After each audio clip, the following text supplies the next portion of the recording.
Okay, so we're going to talk about the intersection of a line and a plane. And we have three major cases when a line can intersect a plane. Case one is when the line intersects the plane at exactly one point. So we have a plane and then we have a line coming through. And at this point is when it crosses that plane. So you almost think of this as being dotted. Okay, usually it would draw it, I think, like this. Dot, dot, dot, dot. That's the point. And then from there you see it above. Okay, so it crosses at one specific point. Case two, the line doesn't intersect the plane. So we have a plane and we have a line in space that is parallel to it. Okay, so these two are parallel, therefore they'll never intersect each other. And we'll talk about the specific answer you would get algebraically to come to a conclusion like that. And finally, our last example is that the line lies directly on the plane, so it has an infinite amount of intersections. And again, we'll talk about algebraically what that'll look like. So we've kind of made up, or I've made up a question here. I'm hoping it intersects it at one point. We'll find out. We have our line, okay, and they've given us a point along this line and a direction vector. Okay, they've also given us the Cartesian form of a plane.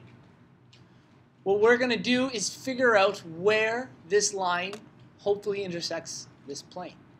The first thing I want to do is I want to change this from vector form, which it's in, the line it is.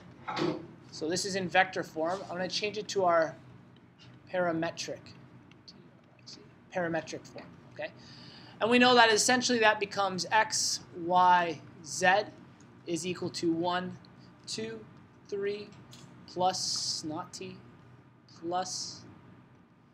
Okay.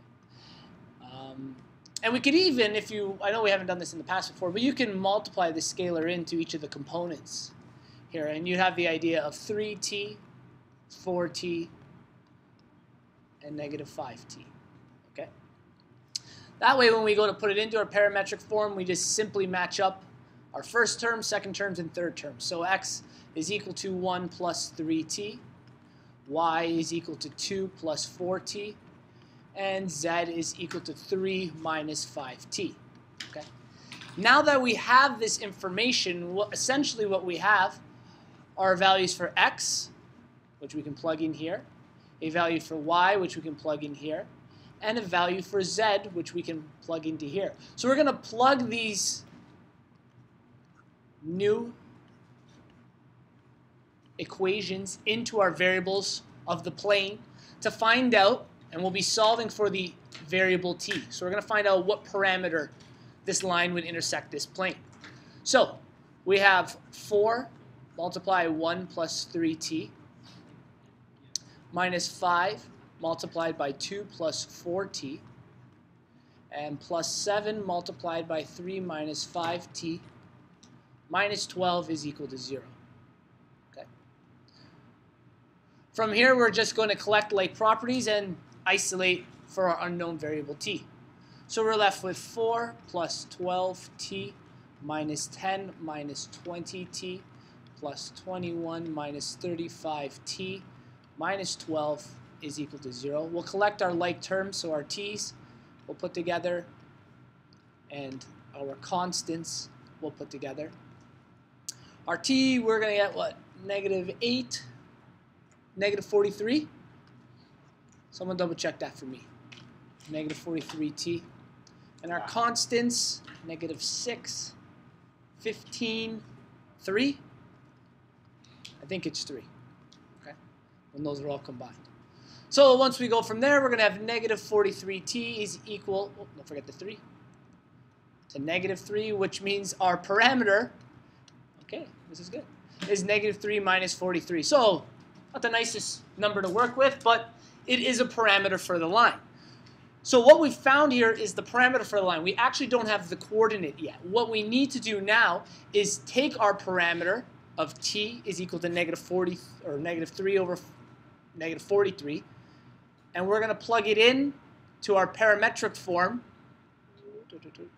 right here. So we're going to plug in for our t variable in all three of our parametric forms our equation to find out the coordinates where that line would intersect that plane. Okay, so I have to memorize it. X1 plus 3t, so we have x 1 plus 3t. Y was, let's scroll up a little, 2 plus 4t.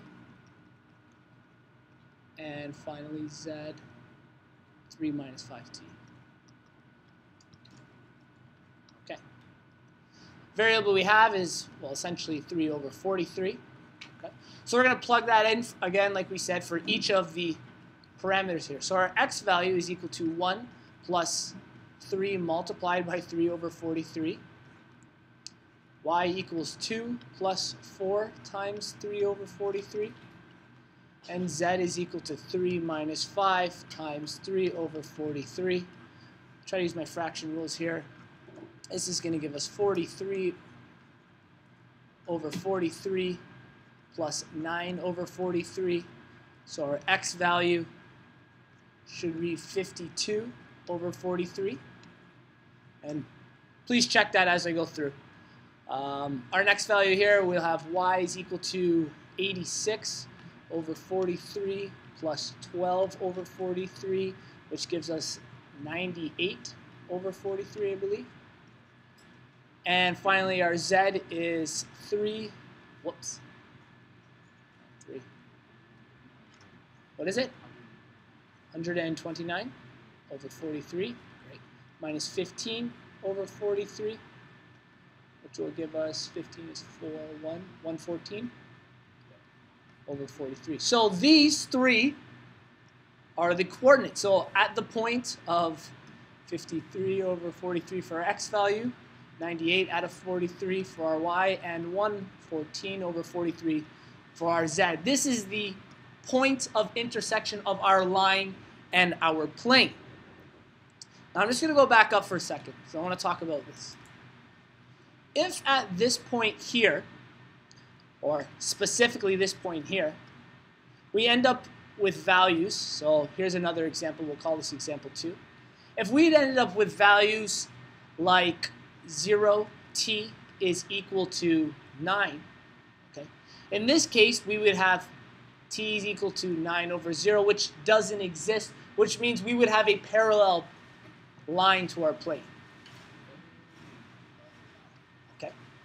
So when we have a value that's, if you put it in a calculator, it'd be an error, but it's essentially numbers that don't exist, we will have parallel lines. There is no point of intersection.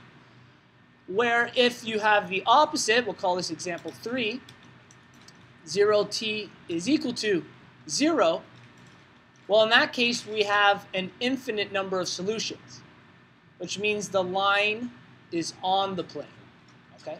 So those would be the three different cases, and they would just all occur essentially at this point. This is the key point to decide whether it's intersecting at one point, whether it's parallel, or whether it's a line on the plane. So specifically when we're going to isolate that parameter is when we figure out this information.